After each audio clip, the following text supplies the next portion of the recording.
Hello again, beautiful people. This is Natalie Silva with Life Treasures and Golden Moments. And as I promised you for the month of June, I have another love story for you today. It's a different kind of love story. A story about a couple who were together, but because of circumstance and lack of communication and anger, they about lost each other. As you know, in any relationship, when you lose your communication, sometimes you lose that relationship. And what happened to this couple made a difference in their relationship and in their life.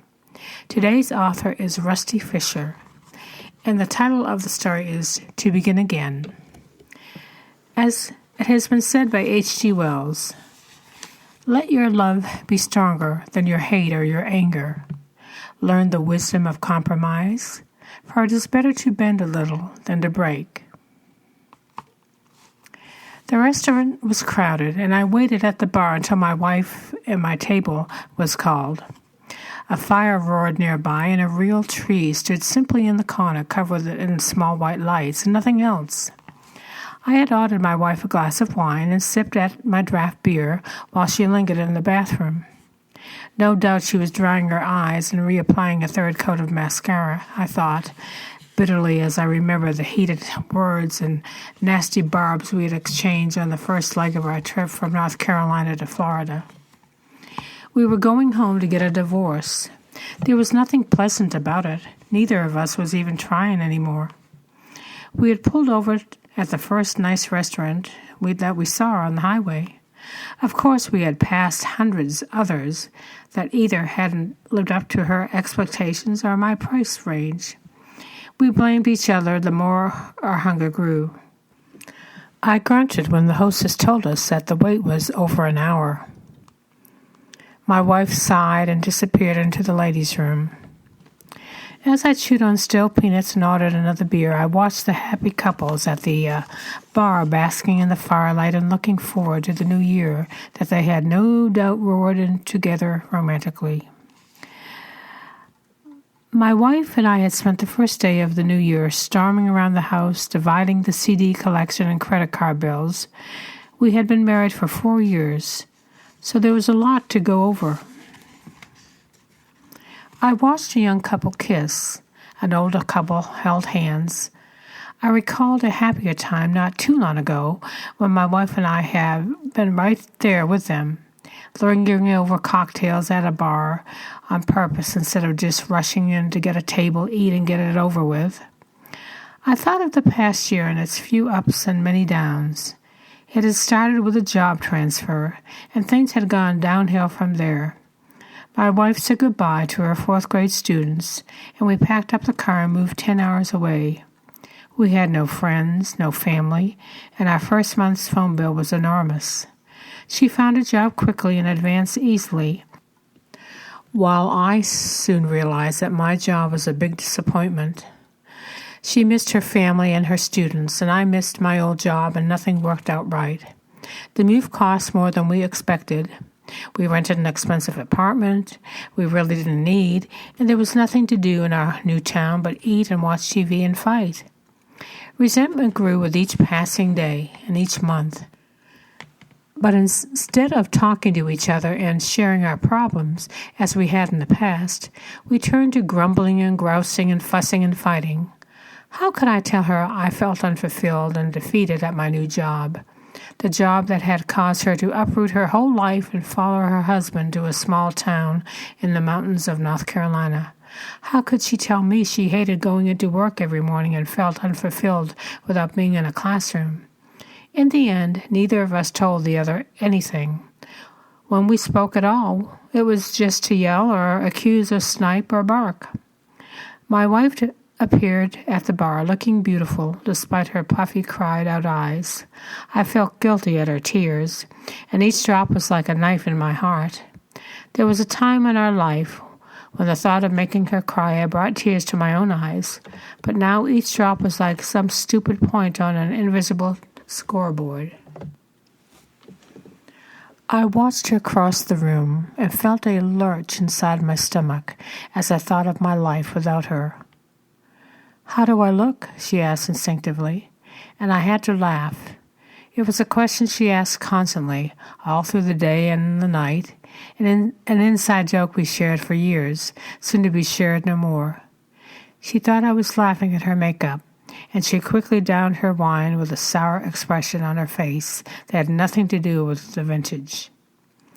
Our last name was finally called, and we rushed through the soup and the rolls. Silver clinked on fancy plates, and we chewed in silence. There was so much I wanted to say to her, but after all that we had decided, what was the point? Telling her I still loved her would only make our decision that much more difficult. After ordering dinner, I excused myself to go to the men's room, stopping on the way to place a reassuring hand on her shoulder. Not surprisingly, her body clenched at my touch. While inside the men's room, I heard the door burst open behind me, and then the sound of water running. But my flushing couldn't cover the sound of sobbing as I emerged from the stall. A middle-aged man in a collared shirt and darker stood blubbering in front of the sink. He snuffed and snorted when he saw me, and I reached for paper towels and handed them to him in an unceremonious lump. He used them all, and still the tears flowed. His face looked ruddy and flushed, and his washed-out eyes beseeched me to understand as he explained himself through his sobs. "I'm sorry," he choked. "It's just the tree and the lights. I thought I was ready. I thought I could do all this, but then I heard the Christmas music and it's the new year already. Why do they have to keep playing them? I just couldn't do it. I'm sorry. I tried." "Tried to do what?" I asked gently, hoping I wasn't prying. His pain seemed so intense it was all I could do not to join him myself. "Be normal," he explained, blowing his nose shortly thereafter. "My wife, you see, she died 6 weeks ago when I—" "6 weeks?" I shouted, fear clutching my young heart. I couldn't get out of bed if my wife had passed away 6 weeks ago.